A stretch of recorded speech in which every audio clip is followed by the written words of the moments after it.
What's going on, guys? JSGC here, and we are here for another Manchester City video. This time we're going to be analysing the Manchester City home match against Watford, 3-1 win, always nice to see. So we're going to talk about all there is to talk about from this game, how Manchester City ended up picking up these 3 points, and a route way forward for Manchester City going into the next couple of games before the international break. And we'll also be talking quite a bit about Watford's intent in this game. So we'll start off with the talking points from the teams. Nearly as predicted, Vincent Kompany came in for John Stones. He's picked up a little injury, which Pep confirmed in his press conference in the pre-match, hence he was not included in my starting 11 from the match preview. Kompany, it would have been had he put it in the comments. So as expected there, only surprised seeing Mahrez start ahead of Leroy Sané. I suspect Leroy Sané will probably be starting against Schalke, did score in the last game against Schalke, and then we'll see Sané and Mahrez up against Swansea next weekend. So we saw Mahrez in this game, who didn't actually do that bad either. We saw Aymeric Laporte go onto the bench, always nice to see. Sterling and Aguero up top, so Gundogan going into defensive midfield again, Zinchenko getting another start.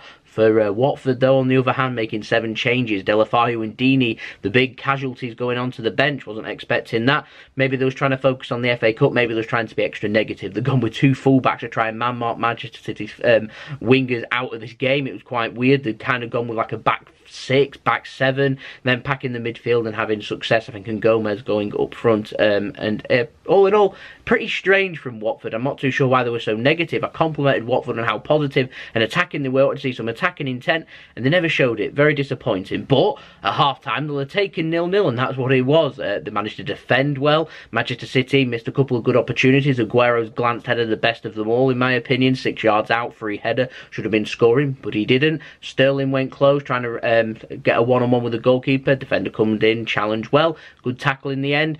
Sterling also managed to get into space early on. I'm not sure if he's trying to lob the goalkeeper or find another teammate, but he never looked up. Otamendi glanced at a header from a corner too, and then Mahrez went close just before half-time, last kick before half-time too, by him cutting in onto his left foot and couldn't get enough bend onto it to fire it into that. Good effort, but for Manchester City, just looking for a little bit more movement, a little bit more urgency, a little bit more pace, and a little bit more cunningness from the players.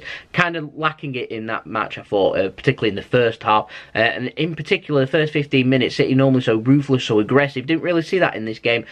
More trying to take their time. Not too sure why, trying to suss out what Watford were doing. Weren't expecting them 7 changes. I'm not too sure, but first 5 minutes or so into the second half, we did see what I was expecting us to do in the first half. 47 minutes in, ball was played in. Sergio Aguero, people were appealing for handball, wasn't handball, ended up chesting it into the way of Raheem Sterling, who ends up, looks like having a shot and going into the back of the net. We're all celebrating, then the flag's up for offside, or so we thought. Now the ball is actually played off Raheem Sterling's shin. So if you remember rightly, back to the game against Liverpool in the Champions League that was ruled out, well, kind of similar this time, ish. The ball was put in the back of the net. The referee goes and has a look with the assistant. Doesn't have VAR, remember. He's gone and had a word with the assistant. Referee's clearly seen it not come off Raheem Sterling. The ball's kicked into Raheem Sterling, and so the linesman agreed with him, saying, well, offside's no longer valid. Now, in my opinion, very harsh. I thought it was offside. The defender doesn't slide in to make that challenge if Raheem Sterling isn't there challenging for the ball. He clearly wants to shoot and score.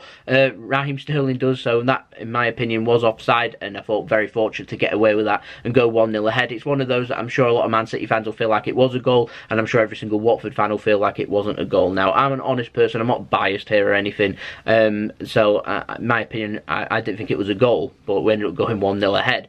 49 minutes in, just 64 seconds after Manchester City took the lead, Vincent Kompany nearly loses the ball high up. He plays it in, and misplaced pass ends up somehow finding David Silva there, and the magician, who wasn't really on form in the first half, was in top form in the second half, finds Riyad Mahrez. He cuts to the byline on his right foot, looks up, glances it across, just onside. Raheem Sterling's there to tap it in. 2 goals in 64 seconds. Kind of killed the game from there. He felt like it was game over. 10 minutes later, 59 minutes in, David Silva, the magician that he is, has an eye, just plays it, defence splitting pass, straight through to Raheem Sterling. Twist, turns onto his right foot, cuts centre of the goal, ends up shooting, finding the back of the net. 15-minute hat-trick. Let's go, and let's go. Leroy Sané ended up coming on. We saw Deulofeu and Deeney coming on as Watford were trying to be a bit more positive. If there was resting these players for the match in the FA Cup, I'm not too sure why they'd bring them on. So I think they're just looking to park the bus, and we completely shell-shocked them in them 15 minutes and completely took away the game from them. But them attacking 15 minutes, absolutely superb, and that's what I want to see more of this season. We're going to go very far this season if we can play more minutes like we did in them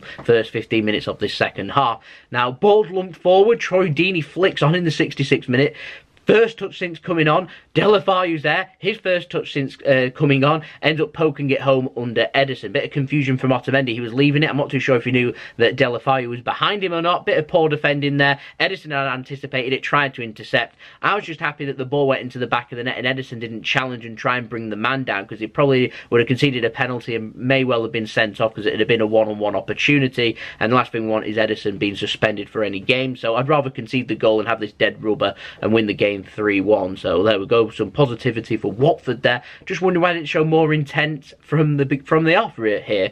Felt like they got the approach wrong in the game, and over the last 3 or 4 games, a lot of teams have decided to park the bus against Man City. Even teams like Bournemouth, like Watford, that are known for the attacking style of play and having a go at teams, decided not to have a go, instead park the bus. Now, 9 times out of 10, you're going to suffer against Manchester City, whether you attack or you choose to defend. It's very difficult going to the Etihad Stadium and picking up anything. And so, I have a lot of respect for teams that come to the Etihad Stadium and give us a go. They pick up something, they pick up something. If they don't, they don't. Sometimes you get beat 9-0 like Burton, and I respected them for doing what they did. And sometimes you beat us like Palace did, like Lyon did. It's doable. It's doable. And I'd like to see more teams have a go. There's too much respect there, and I felt like it made the match boring. And I'm every confidence in Manchester City. If it was like that for 90 minutes, that would have still won this game at least by 1 goal.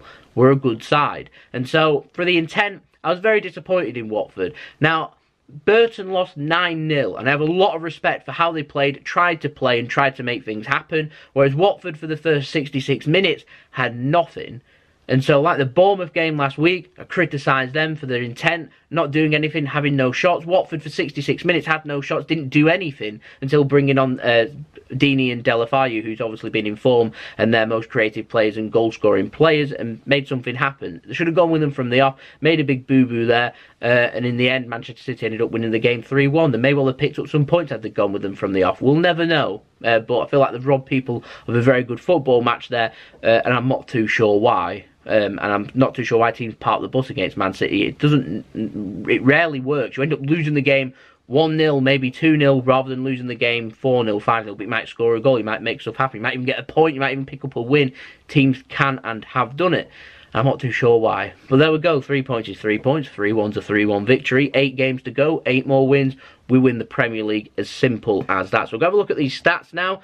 I felt like if we looked at them before the 66 minute, it might have been a little bit more biased towards Manchester City, but 71% possession to Watford's 29, 19 shots for City, 9 on target, 2 shots for Watford, 1 on target. Their first goal ended up going in. Like I said, they were doing something when they brought Deeney and Delafayu on, whereas they weren't doing anything before they weren't on the pitch. From City, 727 passes, 91% pass completion rate, 300 passes exactly from Watford at a 71% pass completion rate. It's not bad.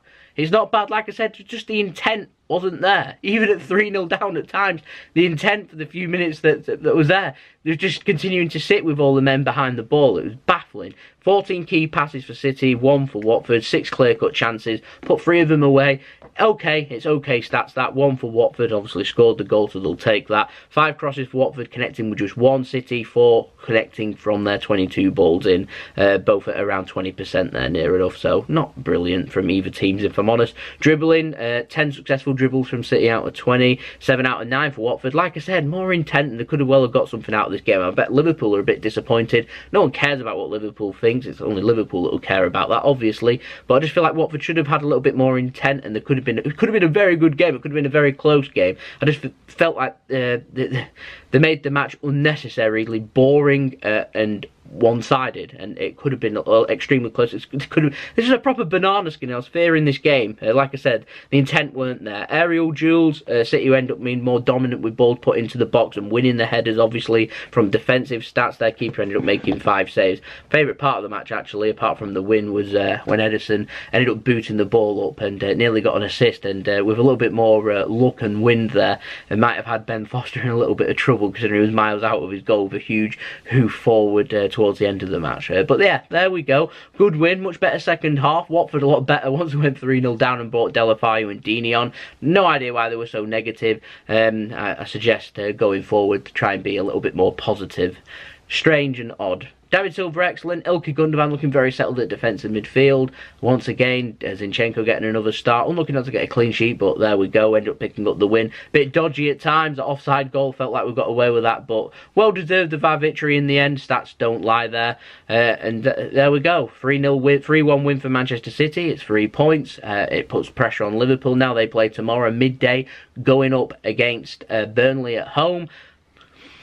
You never know. We don't know what's going to happen. Liverpool are going to play twice, obviously playing next weekend. I think they've got Fulham away, whereas Manchester City are in FA Cup action, so they're going to play a game more than us. So if Liverpool could drop any points in the next couple of games, then that would be marvellous. That would give us a real good incentive going into the last quarter of the season from the international break. So we'll have to wait and see from there. Burnley could pick up something tomorrow. That would be absolutely brilliant. If they do, it means Manchester City are probably going to be top before we even play again, and we'll have a game extra to play. So we'll keep an eye on Liverpool, and I'll report on that in the Manchester City latest news up, I think probably on Tuesday. So make sure you stay tuned for that. We've got 9 goal difference on Liverpool. We're 4 points clear. We've got 8 games to play. We know 8 wins will win us the Premier League. Raheem Sterling, he's top of the league, and also my man of the match with his 15-minute hat-trick. So there we go. That's been the video. Hope you enjoyed the video. Phil will have a day off tomorrow, and then on Monday we're going to be back for the preview, then the latest news on Tuesday, and then the analysis on Wednesday of the Schalke game. So make sure you stay tuned for that. Plenty more football videos, plenty more Manchester City videos coming up.